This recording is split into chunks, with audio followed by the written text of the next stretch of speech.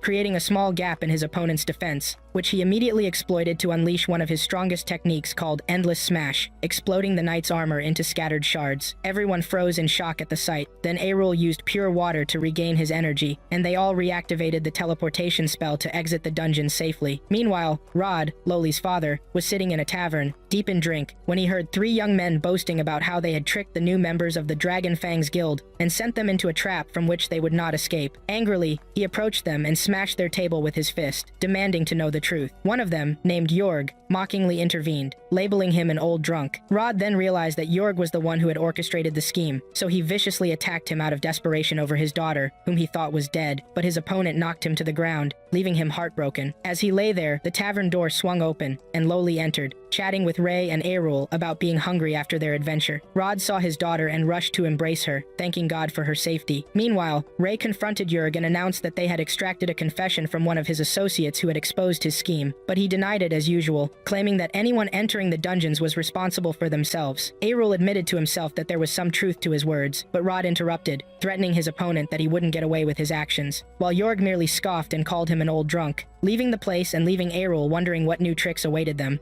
Lilia was sitting with Ray, reviewing the competition papers they would participate in, and discovered that Ariel was in the same group, which caused her a great deal of discomfort. Then Ariel approached them and asked if there was a competition or not. However, Ray informed Ariel that there were many competitors in this competition, although it was preliminary, which led Lilia to feel greatly frustrated due to the presence of strong fighters. But Ariel reassured her to feel at ease, saying that her level was indeed good. However, Lilia felt he was saying that just to comfort her, knowing that her skills weren't the best. Later, Ray observed Ariel as she got to know the fighters in her group, but she discovered that her group had many strong fighters. Still, she promised herself that she would win the competition this year. Ariel told her that her father would provide her with many things, which made her feel happy, but she wanted to rely more on herself. Lilia also had strong fighters in her group, but she didn't give up. This is why they were heading to the dungeon again today, and she asked Ariel if they had to go. Lilia suggested that they should have someone present to rescue them if something bad happened. At that moment, Ray thought that Ariel never thought of taking matters into his own hands. Then Lilia's father came when he realized they would be training in the dungeon and warned them to be cautious, as it was possible that George had set another trap for Lilia. He asked her that if she felt danger, she should escape immediately. Lilia assured her father that she would do that, then she left. However, later, Lilia's father felt an increasing fear for Lilia, but he realized he needed to play the role of a father and stop drinking, so he could be a strong fighter too. We moved to the competition arena, where many combat matches occurred, including Lilia's fight. Unfortunately, Lilia faced defeat, which made her feel sad and alone. Then Ariel came to her, trying to cheer her up so she wouldn't feel upset, and told her he wished to meet her in the combat qualifiers, which made Lilia feel that he was being kind to her. However, Lilia asked Ariel to be cautious in his next fight and wished him victory. She shared several details about his upcoming opponent and pointed out their strengths to warn him of their power, but Ariel didn't feel scared at all. He told her he had faced stronger fighters in the dungeon as well. Lilia informed Ariel that this was a powerful fighter who used magic in her combat and enchanted her sword, leading to strong strikes. Ariel was surprised that a fighter using magic had entered the competition, but Lilia explained that the guild allowed them if they were registered. Then the fighters were called to the arena, and Lilia wished Ariel good luck. Ariel then stepped forward to face his opponent. The opponent told Ariel that she didn't want to hear that he lost due to magic, claiming it was unfair since she used magic. However, Ariel also had another reason, saying that the Kozu fighter would win. The battle commenced, and his opponent started shooting fireballs at Ariel, but he skillfully dodged the fireballs until he could attack her. However, the girl blocked Ariel's strike and nearly hit him but failed. At that moment, Ariel observed that his opponent possessed strong and impressive skills, as she used magic and swordplay simultaneously. However, the girl couldn't evaluate Ariel because she thought he wasn't strong enough to assess her. She informed him that she would use her strongest strikes and began to use magic on her sword, transforming it into a fiery sword and delivering a powerful blow to Ariel. Ariel began to defend against the strikes, telling himself that these blows were strong and that he couldn't predict where the attack would come from. Nevertheless, he possessed strong skills, enabling him to block the blows with ease. He noted that his opponent wasn't strong enough and was comparable to Lilia's skills. At this point, Lilia believed this was an insult to her, which made the girl angry. However, Ariel demonstrated his strength, managing to dispel her magic and transform her fiery sword into a regular sword. He then launched an attack on her, successfully striking her and causing his opponent to lose consciousness. Ariel thought there were many things he could learn in the Sword City, and that if he did some training, he could also learn magic. A few days later, we shift to Lilia's home, where she was trying to wake her father to go with her to watch the last fight between Ariel and his new opponent. However, her father didn't want to go and refused. Lilia tried again to convince him, but he still wouldn't agree. At this point, Lilia thought her father was afraid of going because he might meet George. However, Lilia's father told her to be quiet and that he wasn't afraid of George. He admitted to her that he had held his sword yesterday and that he wasn't like he used to be, finding it difficult even to win the sword cup. But Lilia explained that he should be considerate of those who couldn't even enter the main tournament and urged him to get ready immediately so they could go watch Ariel, insisting very much on this. She held on to him and dragged him there. While they were on the way, Lilia asked her father if he would have gone secretly to watch the fight if she hadn't come with him. This surprised her father, who asked why. She then remembered her father's training with Ray and how he loved to see his team members always progressing, and how now he would be witnessing one of them in his final fight also progressing. Next, we shift to the arena, where Ray was feeling incredibly anxious until Ariel approached her and asked why she was so troubled. However, Ray told him not to stand there like that. Ariel then sat down in front of her. Ray told Ariel that this competition was the toughest competition in the world, so it was natural to feel nervous. But it was difficult for her to face someone she didn't know anything about, making it hard to devise a plan before the fight. Ariel thought she was afraid of facing him in the final showdown. Here, Ray attempted to direct a strike at him, but Ariel caught her hand at that moment. They announced the previous fight, revealing that Ariel's opponent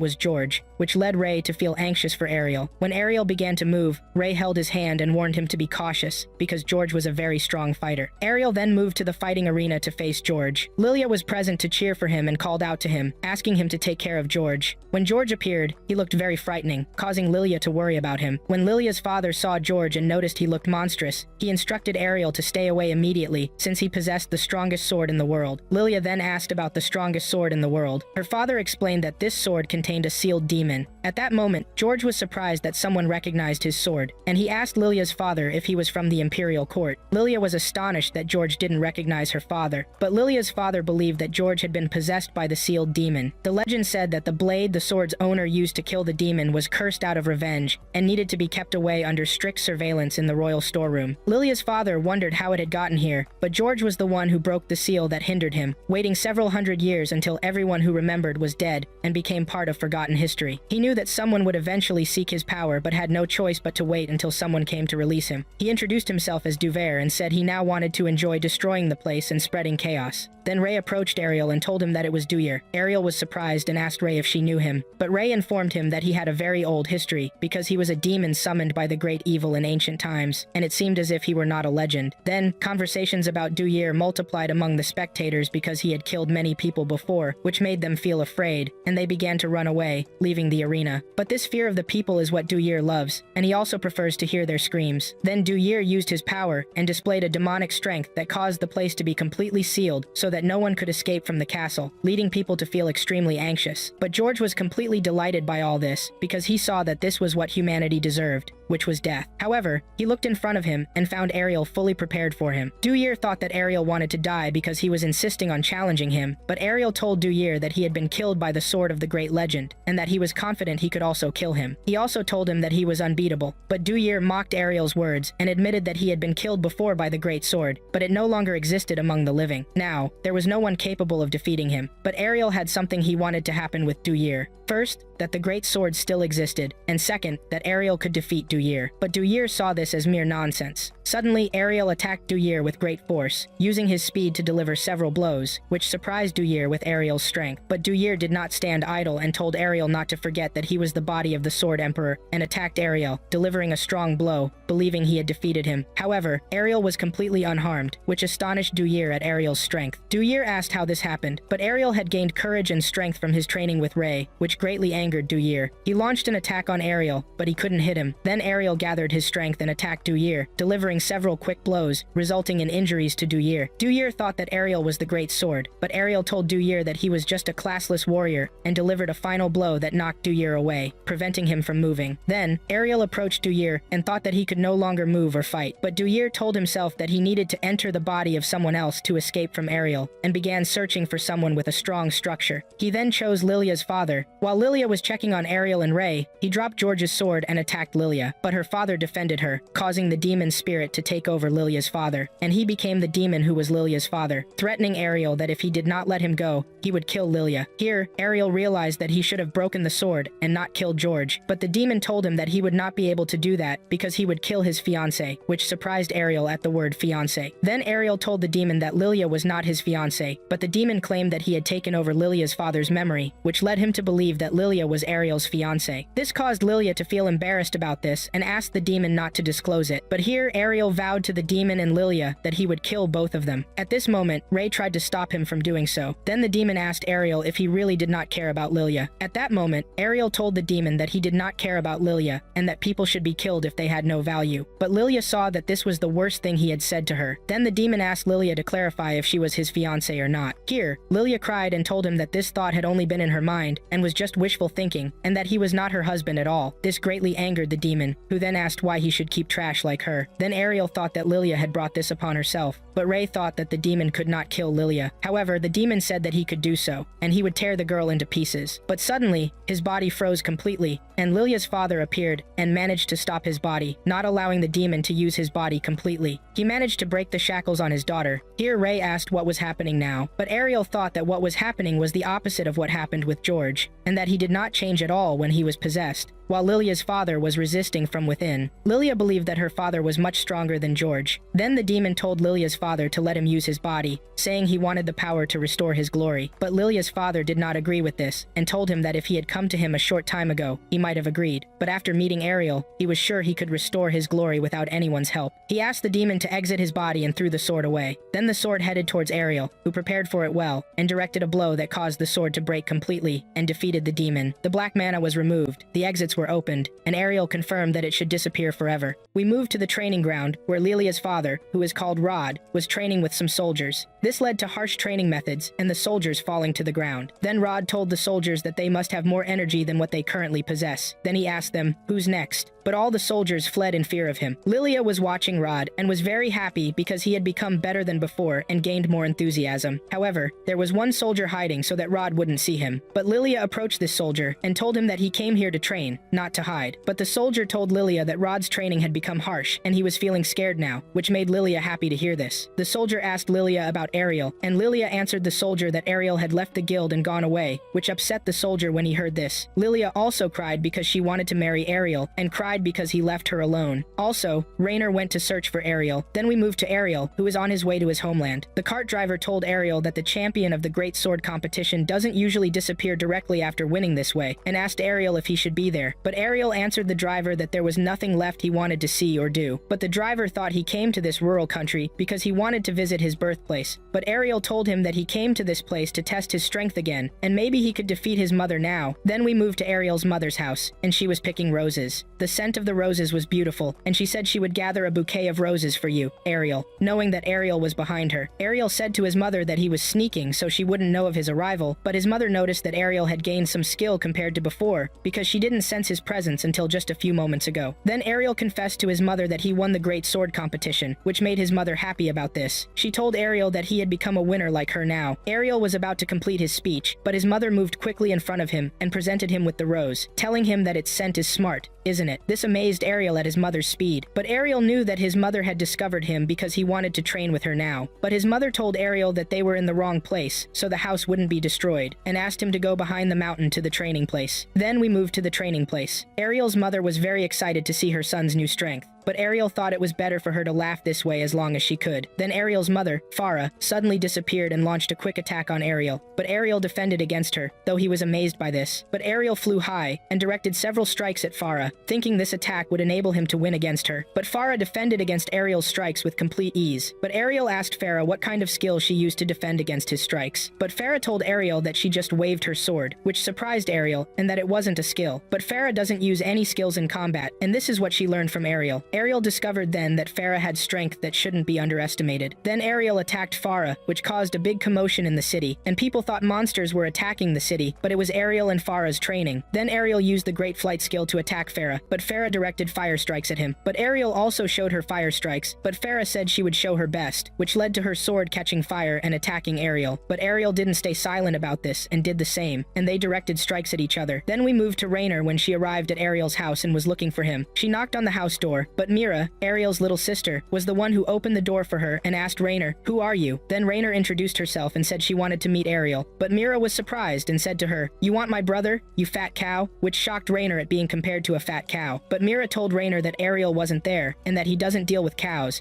and was about to close the door. But Rainer grabbed the door and asked her to wait. But Mira told her she doesn't know cow language. Then Farah and Ariel came, and Farah told Mira that she shouldn't treat guests this way. Then Ariel asked Rainer what she was doing there. But Mira hugged Ariel because she hadn't seen him for a while, and Ariel saw that Mira had grown bigger than before. But Mira asked Ariel why they looked tired, and Ariel told Mira they were having a battle. But Farah told Mira that Ariel had become strong, and that he won this battle. But Ariel saw that their skills were equal, but Ariel won in physical strength only. But Rainer thought this was amazing, because Farah was the one who won the Great Sword too. But Ariel knows that Farah isn't in her best condition, as she was in the guild days, and he's not proud of winning against her. But Farah told Ariel that she's not that old, but Mira sees that Farah is still beautiful. Then Farah asked Ariel to introduce her to Rainer. Then they moved inside the house, and tea and sweets were served to Rainer. But Farah didn't want to know what Ariel did in the City of Swords, and she wanted to know how he met Rainer because she loves romantic stories. But Mira asked Farah not to waste her time listening to this cow. But Rainer asked Mira why she always calls her a cow, and if she's really that fat. Then Ariel introduced Rainer to Farah, and that they lived together in the city, which surprised Farah greatly. But Rainer tried to reverse their thinking, and told them they lived as guild members only. Ariel asked Rainer why she came here, but Rainer asked Ariel how he could leave the guild like that. But Ariel told her he left his resignation. But Rainer told him he should have said goodbye to them before leaving. But Ariel learned all the sword skills he needed and that were useful to him, and this made him think to move forward. But Farah saw that it was good to have someone who cares about Ariel, and came to check on him. But Rainer told Farah that she didn't come for this reason either, and that she's from the same city. But she came to be Farah's student too. Then they heard a voice calling Farah for an emergency, and Rainer was familiar with this voice. Then Evans entered. Evans asked Farah to go with security to investigate the destruction behind the mountain, where they found many cut trees. But Farah told Evans there was no need for all this, and that she killed one of the monsters there, which amazed Evans. Ariel said to himself that Farah handled the matter easily, but Evans felt reassured at this moment, and told them he would tell the soldiers to return now. Then Evans was amazed by Rainer's presence, and Rainer called Evans Papa, and Farah discovered that Evans is Rainer's father, and that she looks very much like her father. Then Evans asked Rainer what she was doing in this house. But Farah told Evans that Rainer wanted Farah to teach her how to be a good wife, which surprised Evans and made him cry. But Rainer denied this, and that she asked Farah to be her student. But Farah told her, "You want to be my student in romance, don't you?" But Rainer denied this too, and that she wanted to be a student in combat because she wanted to become a strong duelist. But Farah told her she could teach her how to be a good duelist and a good wife too, and Evans agreed to this, which amazed Rainer. But Evans was worried about Rainer's future when his wife died, and he taught her dueling, and he would be very happy if she learned housekeeping. But Farah volunteered to make Rainer a real housewife, and Evans was grateful to her for this. But Rainer asked to have a say in this, but Evans told them he would return to his work, and told Rainer she could do this. Then we moved to Ariel's father's room, who is called Leon, and Ariel entered Leon's room. Leon was busy with his magic research. Then Leon told Ariel he was working on a new magic technique. Then he told him he knew of Ariel's presence because of the big commotion in the place. Leon asked Ariel if Mira was making noise. "Did you bring one of the girls with you?" Ariel answered Leon that he was with his beautiful girlfriend, but Leon didn't expect that Ariel could do this. But Ariel told Leon that he also defeated Farah in battle, which made Leon congratulate Ariel and told him he was able to reap his fruits now. But Ariel told Leon that he had one thing left, which was to learn magic. But Leon wouldn't agree to this and told him he wouldn't teach him. Then we moved to Farah, teaching Rainer to cut vegetables. But Rainer didn't know how to do this, and had no idea. But Mira thought that Rainer had never done such things before. But Rainer started, which led to completely smashing the table, and also breaking Mira's cup, which made Mira very sad. However, Rainer apologized to her. But Farah asked Rainer if she cooked at the guild, but Rainer used to leave cooking to someone else. However, Farah promised Rainer that she would teach her everything about housekeeping. But Rainer asked Farah to teach her only swordsmanship. But Farah told her that she must learn mind, body, and skill, and that she could only do this if she managed her daily affairs and was diligent in simple matters, and that she was also happy to have another daughter at home. Then Rainer asked Farah if she had a daughter older than Ariel, but Farah told her that she did, and Mira told Rainer that her older sister had told them she would make the world easier to live in for those without class like Ariel. Then she left. But Rainer saw that there were many problems related to discrimination against those who don't have a class. Then we moved to Leon and Ariel. Ariel succeeded in fixing the table that Rainer had destroyed, and Leon was proud of Ariel. But Ariel asked Leon if he could fix the table with magic, but Leon told Ariel that he could do this. But Farah didn't want him to do it because she loved him when his scent was like wood shavings. Then Leon asked Ariel if he wanted to see how to use magic to fix things, and when Ariel agreed, Leon fixed Mira's cup using magic, which amazed Ariel. Leon said to Ariel, "Let's talk about this while we clean the place." While they were putting things back in their places, Leon asked Ariel to abandon the idea of magic, because not everyone has the required mana to use magic, and it's a special ability like having a magic battery, and it's very difficult for someone without mana or skill to cast spells. But Ariel didn't see this as impossible either, and Leon told him, of course it's not impossible, and that he knew Ariel had set a new precedent by winning the great sword competition despite being useless, and that these old swords were proof that he was a diligent person. But there are things in life that cannot be achieved even with effort. But Leon didn't throw away these swords because he didn't feel comfortable if he threw them away. But for him, trying to use magic without mana was like a swordsman without arms who couldn't hold a sword sword and learn through observation while blindfolded, and no effort would help with that. But Leon doesn't have magic, because if he had magic, he would have gotten the wizard class through blessing and started using spells from way back. But Ariel was sure he had mana, but Leon asked him what makes you sure of this. But Ariel told Leon that this happened daily when he was getting beaten daily by Rainer at the guild. But Leon thought Rainer was the jealous type, and that now he worried about Ariel. But Ariel told Leon that he used to let Rainer hit him so he could practice his endurance skill. But Leon asked if this was comfortable. Then Ariel said to restore his protection after being injured, he needed to drink holy water. But he remembered when he used to drink a lot of holy water, but he was spending the entire budget on holy water, which made Lilia angry, and she provided him with another medicine so he wouldn't exhaust their entire budget on holy water and asked him to use it for healing. But Rainer was worried about this and asked Lilia about this medicine. But Lilia told her she didn't know what type it was, but she found it in the storage and hoped it was holy water that would save them a lot. But Rainer wondered, what if it was poison? But Ariel didn't mind because poison would help him strengthen his internal organs, and he drank it, which surprised Lilia because Ariel actually drank it. Then he returned to the present with his father, and Leon said to Ariel that he shouldn't have drunk it. But Ariel told Leon that it wasn't actually poison, which relieved Leon. But Ariel felt something strange after drinking it, as if he had recovered something when he drank it. But it wasn't great protection, and he wondered what it was then. But Leon thought what he recovered was mana, and that now he could teach him magic. But Ariel saw that Leon was happy about this. But Leon felt jealous of Farah because she taught Ariel swordsmanship, and asked him if he still felt the sensation of mana from inside him. And can you move it inside your body? But Ariel told him somewhat. But Leon asked Ariel to try releasing it. But Ariel told him he would try. And when Ariel started concentrating more, he was able to extract mana from his body, which amazed Leon greatly, and told him he was now ready to learn because this was proof of mana existing in your body. But suddenly Ariel lost consciousness, and Leon discovered that Ariel had used all the mana in his body. But Ariel told him it was very little. But Leon told him because you're in the beginning stage now, and he would need a large amount now to start using magic. But Ariel asked Leon how he could increase mana, and Leon told him like you train in swordsmanship, and it's like body training to build muscles, and you have to use mana over and over until you improve. And Ariel was happy to hear this, but he lost consciousness again. But Leon never wanted to make Ariel give up, and he was always sticking to his goals, and there was nothing impossible in his dictionary, and for him, he was the best son he could ask for. After that, Ariel moved to the mana shop to buy a large amount of mana to use, which surprised the saleswoman. Then he moved to the training place and started drinking mana and training, but he also lost consciousness. The second time, Leon was helping him, and after 6 months passed, Leon encouraged Ariel a lot because of his apparent improvement in the previous period, and told him that now he had the same amount of mana as a wizard after receiving blessing. But Ariel asked Leon if he could now use magic, but Leon told him about one last difficult problem, and showed him a paper and asked him to take a look at it. But Ariel asked, what exactly are these marks? And they are marks known as magical text, and this is what Leon told him. And he also told him when using the text, he must recognize the written spells, and with the required skill, he can automatically display the spells he needs to use magic in his mind. But Ariel doesn't have skills. But Leon told him in this case, he would have to form the spell in his mind and recite it more than once. Ariel saw this was indeed a problem, but Leon told him he could get some help from the academy in the Magic City. Ariel asked Leon, isn't this the academy he attended? Leon told him that there, all the basics of magic are taught, but he would have to train enough to reach the acceptance level first, which excited Ariel. Then they moved to the dining table. Mira ate the food and said it was very beautiful, but when she learned that Rainer had prepared the food, she scolded the food and changed her opinion. But Ariel liked the food very much, and Farah saw that Rainer had improved a lot in housekeeping and in swordsmanship too. But Mira thought Farah was exaggerating, but Ariel saw that Farah was very impressed with Rainer, and Leon also loved Rainer because she was brave and beautiful, which made Farah feel jealous of her husband's talk. But Leon told Farah she wasn't as beautiful as you, of course, which made Farah happy. But Rainer saw that Ariel's family was understanding and simple, and wished their family could be like this if her mother were alive. Then Leon created a heart with his magic for Farah, and the heart turned into a group of birds, which made Farah happy. Ariel thought that through magic, he would be much stronger.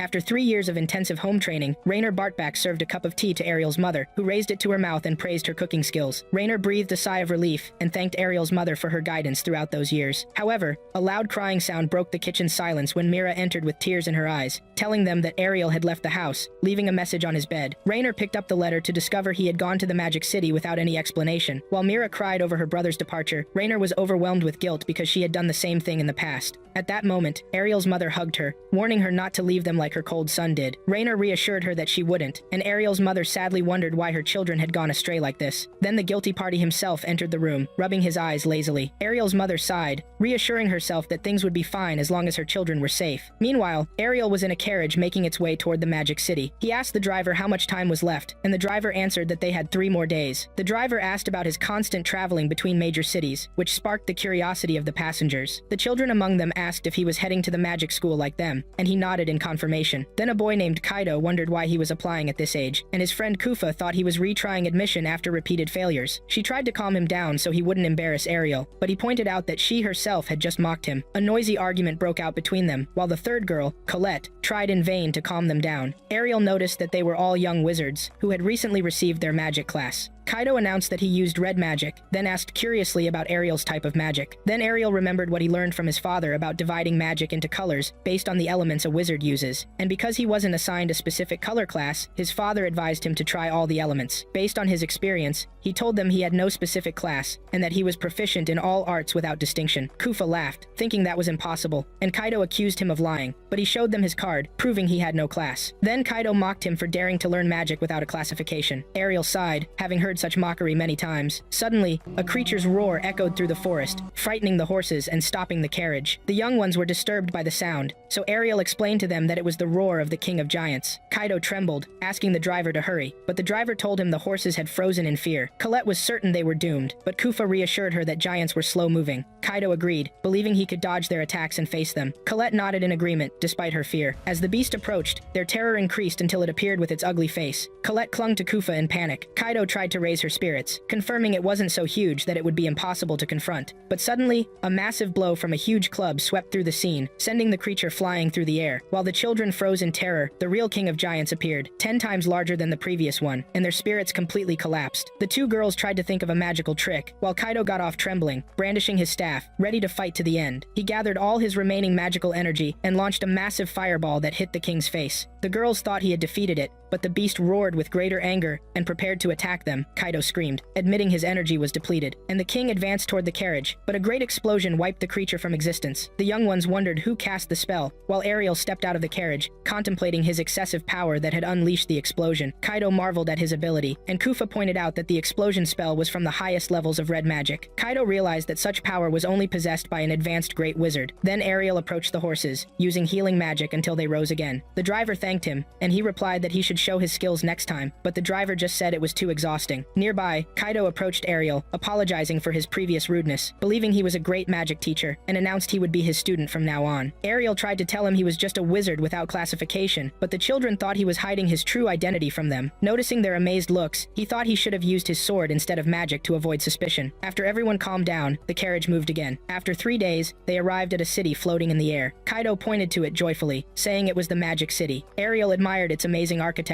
as he got off the carriage with the young ones. Kaido enthusiastically explained that the bridge connecting the island to the forest was also raised by magical forces. Kufa followed her friend as he submissively followed Ariel, wondering why he admired him so much, and thought he might have used hypnosis magic to control him. These suspicions annoyed Ariel, who was tired of doubts wherever he went. Upon entering the city, Kaido asked Ariel if he would apply with him to the Red Magic School, which surprised him. Kaido explained that the schools were divided by magic colors, as each element had a different magical language for its spells, and therefore the teachers and curricula varied. Kufa said she would join the blue school, while Colette admitted she was nervous about applying to the green school. Ariel realized he had to pass the admission exam, and prayed he wouldn't be rejected like what happened to him in the City of Swords. After saying goodbye to the girls, he headed with Kaido to the Red Magic School. Ariel submitted his admission application, and the employee asked if he had entered his data accurately. He thought she was referring to his classification and expected rejection because he had no class, but she approved easily, which amazed him. He inquired why the school accepted those without classification, and she answered that they gave everyone a fair chance. After approval, he went with Kaido to the examination yard. He watched a young man successfully cast a fire spell, then another applicant was called who proudly announced he was an advanced wizard, and the attendees were impressed by his talent. Ariel wondered how important this classification was, and Kaido explained that holders guaranteed themselves a bright future. But Ariel remembered his father, who ended up in the countryside despite his talent. Kaido thought the young man was arrogant, and Ariel replied that he was no less arrogant than him. The young man cast an explosion spell that burned the bronze dummy, amazing everyone. Kaido started boasting about his teacher's abilities, which annoyed the young man. Ariel stopped him, and the other thought he was afraid of him, but Ariel pointed to the dummy, asking him to look again. He discovered it was unaffected, as the examiner explained it was made of strong metal that ordinary attacks couldn't melt. Kaido went back to mocking the arrogant wizard, but Ariel silenced him and stepped forward for his test. He stood in front of the dummy, made of mithril, ready to try his power. The examiner noticed, amazed by his magical preparation. Ariel cast an explosion spell that appeared as a thin thread of fire that poured onto the dummy. The young man laughed mockingly at its weakness, but the dummy soon melted into a pool of molten metal, shocking him, because that spell usually didn't have enough heat to melt mithril. The young man accused Ariel of cheating, so he explained that he concentrated the flame into a small point to multiply its thermal intensity until the metal melted. The young man couldn't believe his ability to modify the spell, while Ariel calmly walked away. Kaido asked where he was going, and he answered that he intended to apply to the rest of the magic schools as well. He arrived at the water school where Kufa had successfully completed her test. She was surprised to see him there, and he told her he would take his exam like her. When his turn came, he launched solid ice spikes that shattered the mithril dummy into fragments, thereby crushing the hopes of all the applicants. Then he headed to the green school where he found Colette huddled in a corner, trembling. He asked her why she was hesitating, and she told him she couldn't register because of her extreme fear and needed moral support. He advised her to rely on herself. She asked him how he dealt with anxiety when it overcame him, and he answered that he had never felt nervous, and she seemed stunned. He wondered why a person felt nervous, and she answered that it arose from fear of failure. After thinking about her words, he asked her if she had never failed, and she admitted she often failed and therefore feared repeating disappointment, adding that he too had failed many times. Then Ariel wondered about the secret of her fear of failure, explaining that a person's life doesn't end just because they failed at something. Ariel's simple words amazed Colette, and she finally realized that even if she failed, she could try again. After she calmed down, she thanked him for his help. He smiled and asked her about the nature of the green school exam. She explained that applicants were required to move a windmill using magic. He immediately registered with her, and they entered the examination yard. He focused his mind and cast a powerful tornado spell toward the windmill, and it tore apart under the fierce storm. Then he realized the windmill wasn't made of mithril metal. The examiner announced his success and asked Colette to start her test. She became more nervous after his amazing display, but he reminded her to stay calm, so she pulled herself together and successfully performed her test. Ariel left the hall, heading to the rest of the magic schools, and passed all their tests with impressive ease. Finally, he arrived at the Black Magic School and was amazed by its dilapidated building. While walking through the corridors, he spotted a strange creature inside a box, and a woman approached him, asking if he had seen her pet Gui. He pointed to the box. She rushed to it and picked up the creature with delight, proudly mentioning it was a hybrid creature she had made herself in her laboratory. Suddenly, a skeleton welcomed him to the school. Ariel instinctively rushed forward and hit its head with his sword, then wondered if it was a non-living creature, but the skeleton introduced herself as Latlia, confirming she was an ordinary human. Ariel was surprised by her walking in skeletal form and asked how to apply for the Black School test. She explained that no one wanted to learn black magic, so they didn't hold an exam at all. Despite finding their simplicity strange, he decided to join them. After that, he returned to the city where Kaido and the girls were calling him enthusiastically. The children rushed to ask him which school he would choose. Then they started arguing among themselves about who would join him. Ariel sighed and told them he intended to enroll in all the schools at the same time. Kaido thought enrolling in 3 schools at once was indeed impossible, but Ariel clarified he would join all 6 schools in the city. As he counted their colors from red and blue to white, yellow, and black, the young ones felt their minds collapsing before his amazing ambition that exceeded the limits of imagination.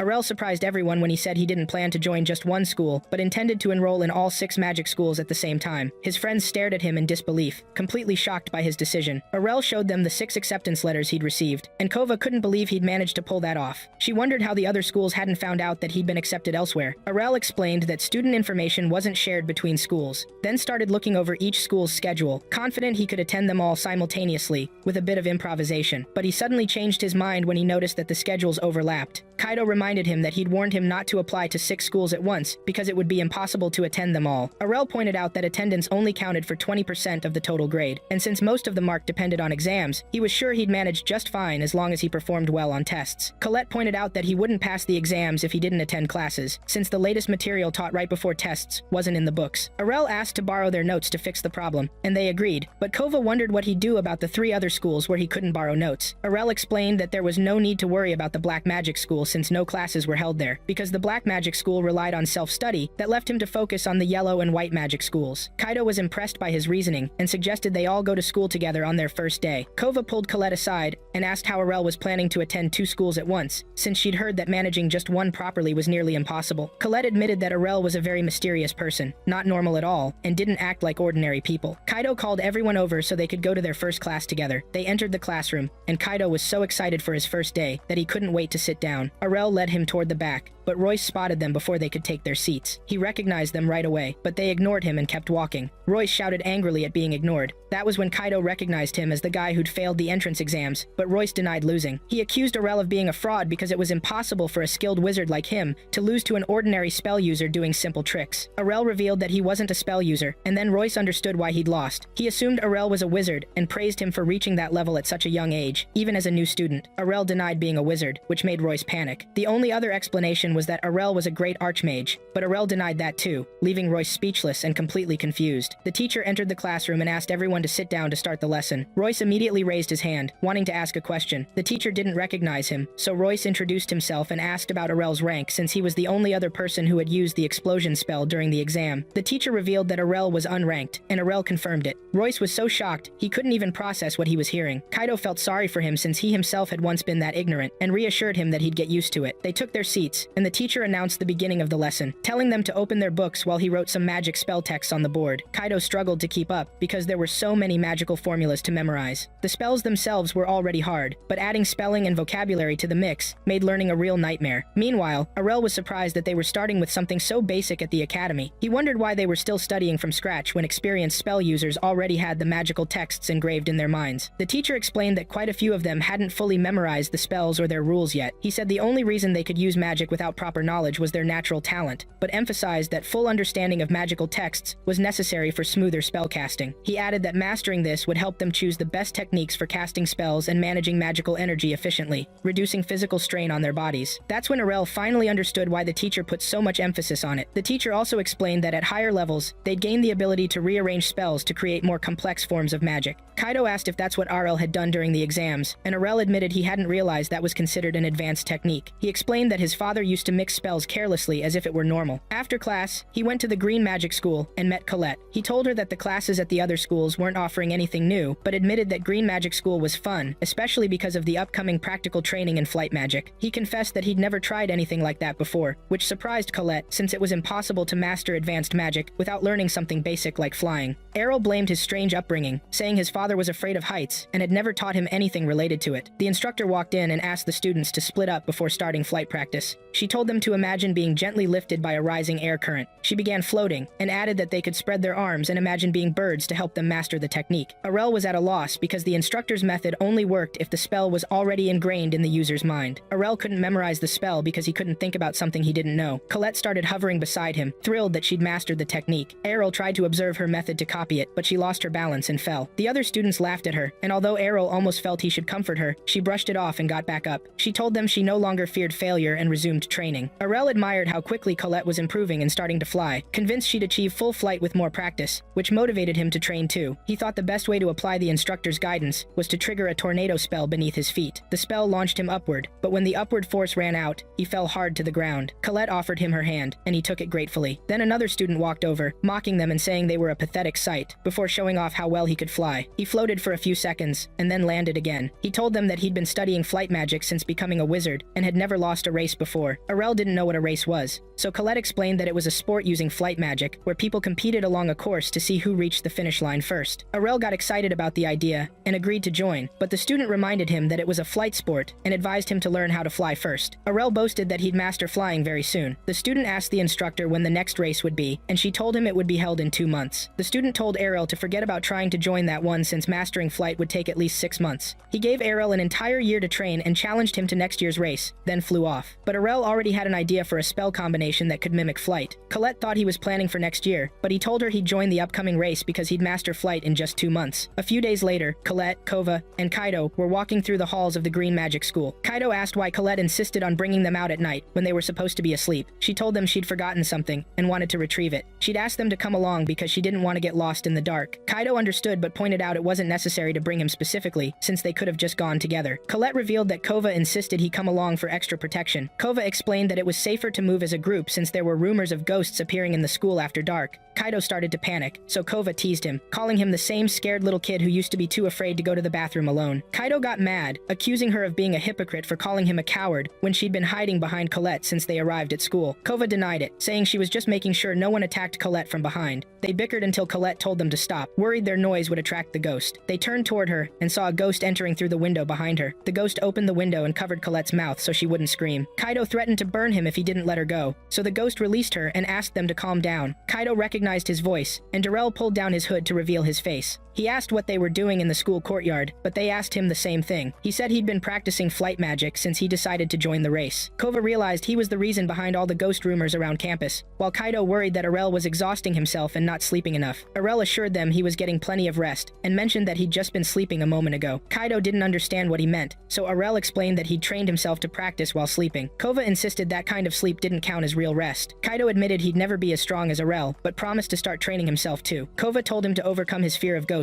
first, but Kaido denied being afraid of them. Silently, Kova and Colette both vowed to train on their own as well to get better at spellcasting. They left the school, said their goodbyes, and Arel wondered what to do next now that he was still awake. He visited Latalia and asked for permission to enter the library. She asked what he was looking for, and he told her he wasn't searching for any particular book, but wanted to read every book they didn't have at home since any of them might contain useful information for the future. Latalia offered him a job at the library since, unlike others, he didn't show discomfort when seeing books about black magic. The next day at the Red Magic School, the teacher is writing spell lines on the board when Arel notices a mistake in one of them. Kaido praises him for catching it, and Arel explains that he has to memorize all the spells because they don't come to him naturally. Kaido asks how he memorized them all, and Arel says he created shorter versions of the long spells to help him remember them more easily. He declares that he can shorten the teacher's spell lines by a third, and the teacher overhears him. The teacher asks him to write his version on the board, and Arel confidently steps forward. The teacher analyzes Arel's spell and admits that it's theoretically correct, but points out that it lacks safety measures, meaning it would explode if it failed. Arel explains that he doesn't need protection from the explosion because he has divine protection. The teacher tells him that divine protection doesn't prevent pain, but Arel insists he can handle it as long as he won't die. Realizing that Arel has full control over his spells, the teacher gives him a chance to take the promotion exam to move up to the second class. Royce asks to join the exam as well, and the teacher agrees. He takes them both to the training arena and announces the start of their promotion test. Arel doesn't understand what he's supposed to do, so the teacher explains that once he enters the hallway, a door on the other side will open and release a monster. They must defeat the monster from a distance, using magic, and are warned not to get close since it might attack. When the teacher asks who will go first, Royce volunteers. He goes down the hall, and the teacher signals for the gate to open. A minotaur emerges and attacks immediately. Royce tries to cast an explosion spell against it, but it's too slow to hit the moving target. Arel notices that Royce's spell is stronger than it was in the previous test, and the teacher confirms it's because of his recent studies. Royce tries again and again, but the monster dodges every time. The teacher remarks that the explosion spell isn't suited for a moving target, and that Royce's chances are low because he's panicking. The minotaur reaches him and raises its arm to strike, but then suddenly disappears. Royce breathes a sigh of relief, but the teacher assures him that the school never allows students to be harmed. Royce leaves the hallway, and the teacher tells him he failed but praises him for making it this far, since most students study for 2 years before attempting the test. Royce realizes the teacher wanted to show him how much he still had to learn before calling himself a real wizard. He vows to continue studying magic humbly until he reaches that level. The teacher then calls Arel into the hallway for his turn, saying they've prepared a monster of the same type. When the gate is raised, a larger and darker minotaur comes out. A guard rushes to inform the teacher, Bacchus, that they accidentally let a superior minotaur into the arena. The powerful minotaur attacks Arel, who casts 2 fire spear spells to pin it down, but the creature easily dodges them by jumping aside. The teacher urges Arel to get out before the monster breaks through the student's protective barrier, but Arel refuses, confident he can defeat it. The fire spears curve back and strike the minotaur from behind, pinning it in place. The teacher realizes Arel gave them a tracking effect. Arel then finishes the job using an explosion spell. When he exits the hallway, Teacher Bacchus declares him successful and invites him to join the second class the next day. Kaido passes the news to Kova and Colette, but Arel feels unsatisfied because he wants to take the promotion exams at the other schools too, confident in his own strength.